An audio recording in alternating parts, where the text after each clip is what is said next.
Salut à tous, j'espère que vous allez bien et on se retrouve aujourd'hui pour faire un nouveau point ensemble sur le mercato parisien. Allez, on démarre avec le dossier bouillant du moment. Idrissa Gueye devrait bel et bien s'engager au PSG dans les prochains jours. Un accord a été trouvé avec Everton aux alentours de 32 millions d'euros sans les bonus.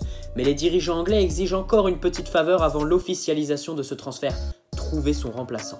Eh bien, c'est Jean-Philippe Bamin, milieu défensif formé au RC Lens, qui est prêt à rejoindre Everton pour remplacer numériquement Gana Gueye.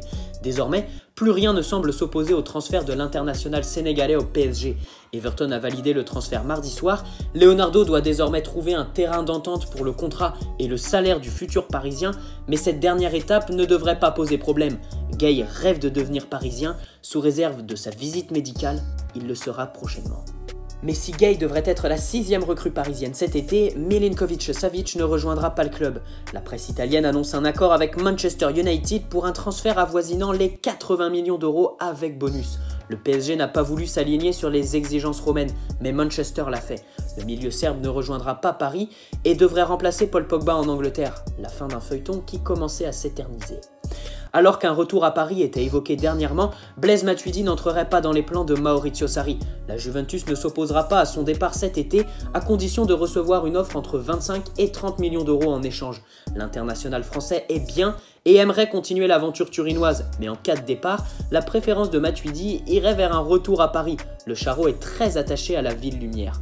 Mais du côté de Leonardo, ce n'est pas réciproque. Le nouveau directeur sportif ne serait pas intéressé par le champion du monde et donc pas très chaud à l'idée de son retour, même s'il ne manque pas d'estime pour le joueur.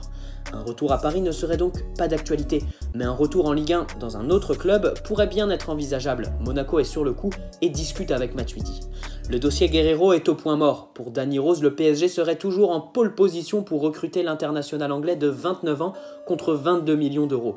La Juventus est aussi sur le coup, mais doit rattraper son retard dans les négociations. Le joueur ne participe pas à la tournée estivale de son équipe actuelle et cherche un nouveau point de chute.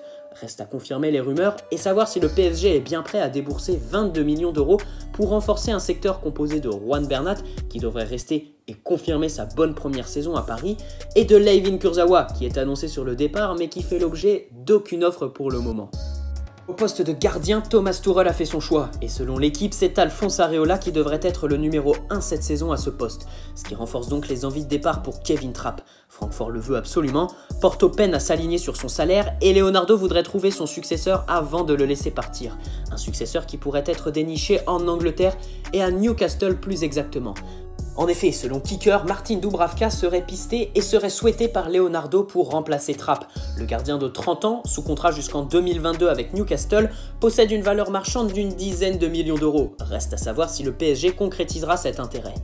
Je vous en parlais dans la dernière vidéo, Paulo Dybala pourrait bien être invité à quitter la Juventus cet été et ne serait pas contre l'idée de rejoindre un autre club. Le PSG s'est positionné par l'intermédiaire de Leonardo qui a pris la température auprès de son entourage. Le joueur est séduit par le projet parisien, mais la Juventus en demanderait 80 millions d'euros minimum pour ouvrir toute négociation. On voit mal le PSG aligner une telle somme pour renforcer un secteur offensif déjà bien garni, avec Cavani, Mbappé et Neymar qui seront des titulaires indiscutables cette saison. Si RMC Sport nous informait que le dossier Dybala n'avait aucun lien avec celui de Neymar, on peut quand même se dire qu'il serait plus crédible et plus judicieux de miser sur l'offensif argentin que si Neymar part et dans l'optique de le remplacer. Manchester United est aussi sur le coup, mais bon, attirer Dybala sans jouer la Ligue des Champions, c'est très difficile. Tottenham aussi serait prête à faire une folie sur ce dossier. La presse anglaise annonce même que les Spurs seraient disposés à formuler une offre de 90 millions d'euros pour tenter de satisfaire les envies de Pochettino. La concurrence est très rude sur ce dossier. Et enfin, on peut terminer dans le sens des arrivées avec la signature d'un prodige. Pur produit de la Mazzia, l'un des plus grands espoirs du football européen s'est engagé hier et pour 3 saisons au PSG. Doté d'une excellente vision du jeu et d'une aisance technique assez déconcertante du haut de ses 16 ans, Xavi Simons quitte le Barça pour rejoindre le PSG. Selon l'équipe, c'est Antero Henrique qui a validé ce transfert avant son départ, bien aidé par l'agent du joueur Mino Raiola.